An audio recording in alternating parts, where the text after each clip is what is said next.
My name is Rostam Mohammadi. I was 68 years old when the events that changed my life began. It was on February 14, 2025, during a quiet evening in Tehran, Iran, when something happened that shook the foundations of my beliefs. What started as a private moment soon became a story that spread beyond my home, beyond my city, and eventually beyond my country. But before that happened, my life was very different. Before I continue, I would love to know where you are watching or reading from. Please comment the name of your country or city so we can connect like a family across the world and continue to pray for one another.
From the outside, everything looked normal, but inside me, nothing was normal anymore.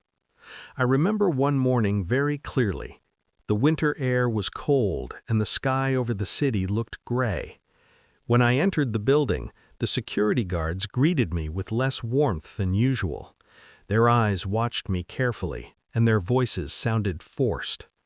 I felt a strange tension in the hallway, as if people had already begun whispering about me.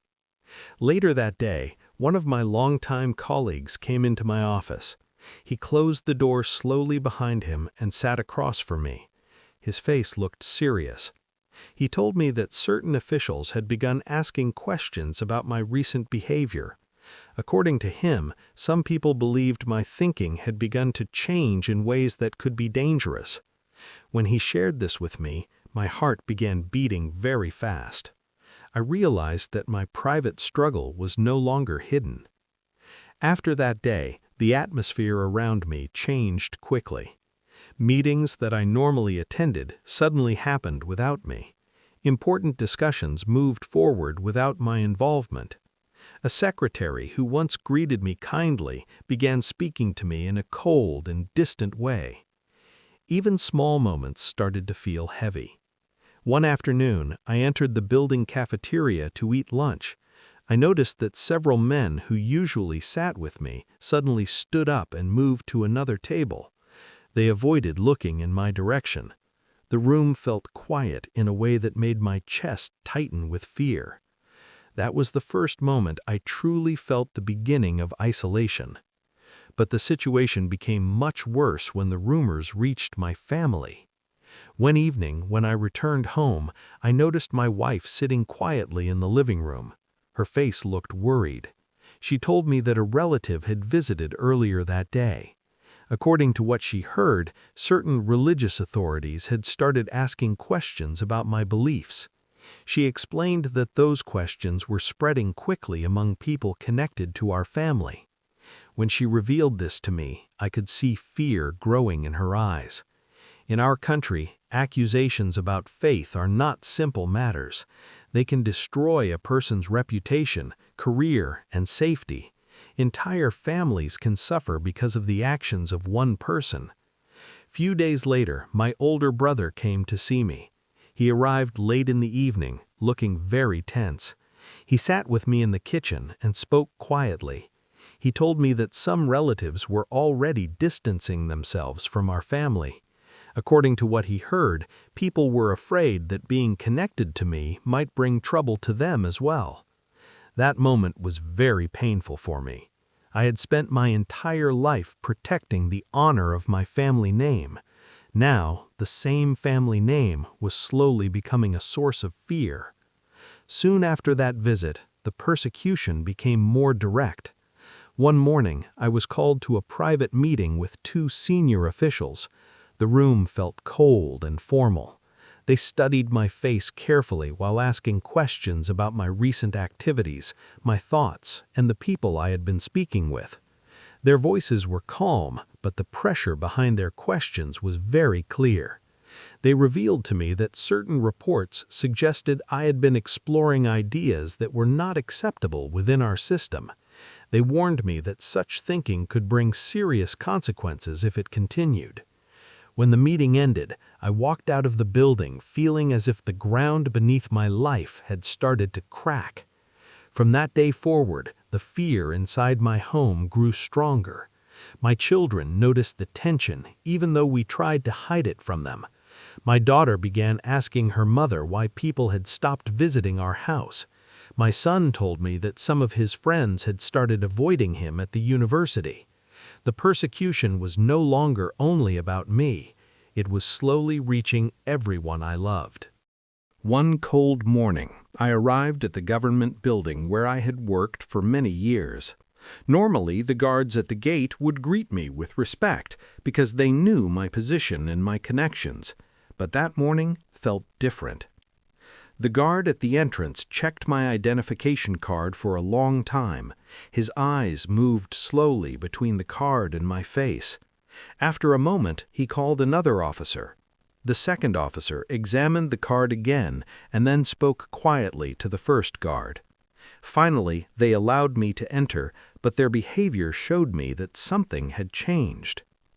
When I reached my office floor, I noticed something else. My office door was slightly open, and two men I did not recognize were standing inside the room. Papers from my desk were spread across the table. One of the men revealed to me that they were conducting a review of certain departments. He explained that my documents and communications needed to be examined. His voice sounded official and controlled, but the message behind his words was clear. They no longer trusted me. After that day, my work slowly disappeared.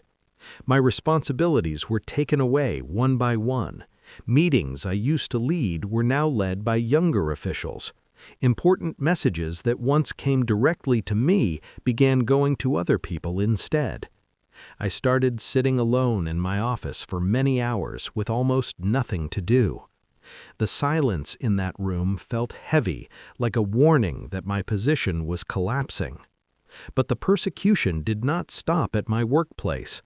Soon the pressure followed me into my neighborhood.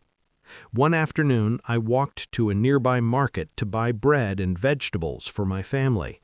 As I moved through the small street shops, I noticed that some people were staring at me in a strange way. A man who had known me for many years quickly turned his face away when our eyes met.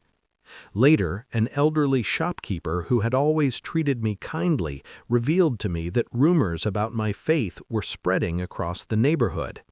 According to what he heard, certain people believed I had abandoned the beliefs I once defended.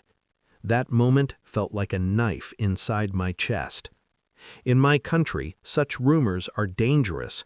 They can destroy the respect a person spent a lifetime building. But the most painful part came when the persecution began affecting my children. One evening, my son returned home from the university earlier than usual. His face looked tired and angry. He revealed to me that several students had begun avoiding him. According to what he heard, some people believed his father had betrayed the nation's religious values. Watching my son carry that shame because of me broke my heart. My daughter experienced something similar at her medical school. A friend she trusted stopped speaking to her. Another student reportedly told others that our family had become a problem. My children had done nothing wrong, yet they were now suffering because of the accusations surrounding me. The fear inside our home grew stronger each day. At night, I often sat alone in the living room after everyone had gone to sleep. I would listen to the distant sounds of cars moving through the streets of Tehran while my thoughts became heavier and heavier. I began noticing things that made my anxiety worse. Sometimes a dark car would park near our house for long periods. Sometimes unfamiliar men stood at the corner of the street pretending to talk while watching our gate. I could not prove they were monitoring me, but the feeling of being watched never left my mind. Then, one morning, the persecution reached a level that changed everything. When I arrived at my office building, the same guard who once greeted me with respect stopped me at the entrance. His face looked uncomfortable. He slowly explained that my access card had been suspended. He revealed to me that orders had come from higher authorities. I was no longer allowed to enter the building. At first, I tried to remain calm. I returned home and told my wife that my access to the building had been suspended. She looked at me with deep worry. I could see fear growing in her eyes because she understood what this could mean in our country. The next few days were very heavy. I stayed at home most of the time. I avoided going outside unless it was necessary. Every sound near our gate made my heart beat faster.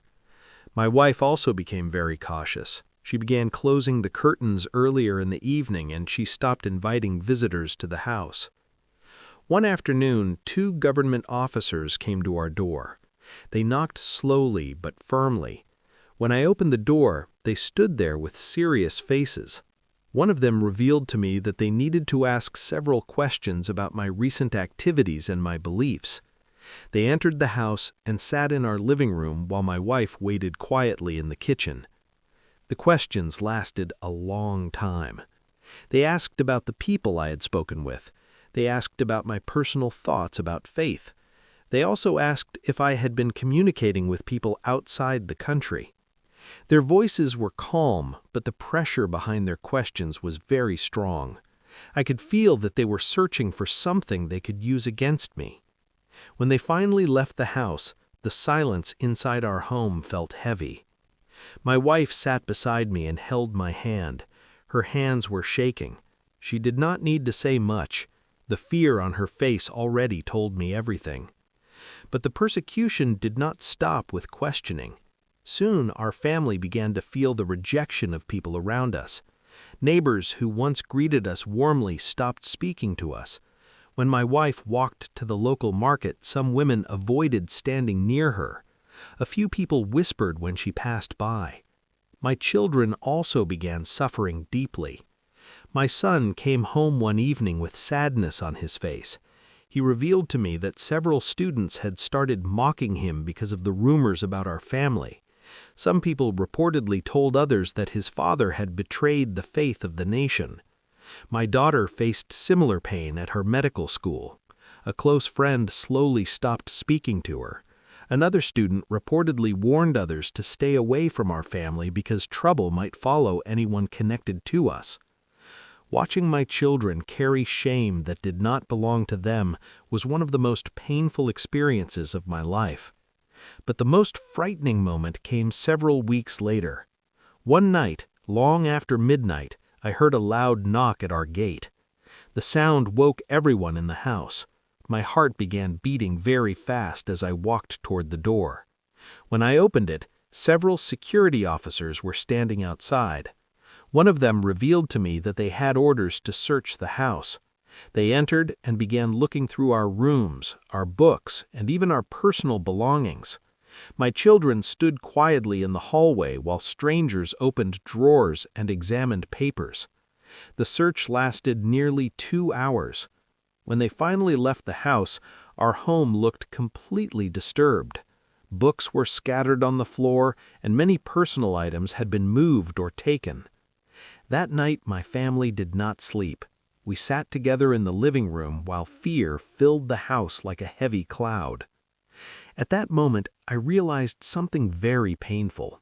The decision forming in my heart had already cost me my reputation, my career, and my peace, but even more difficult days were still ahead. The persecution had not ended. It had only begun.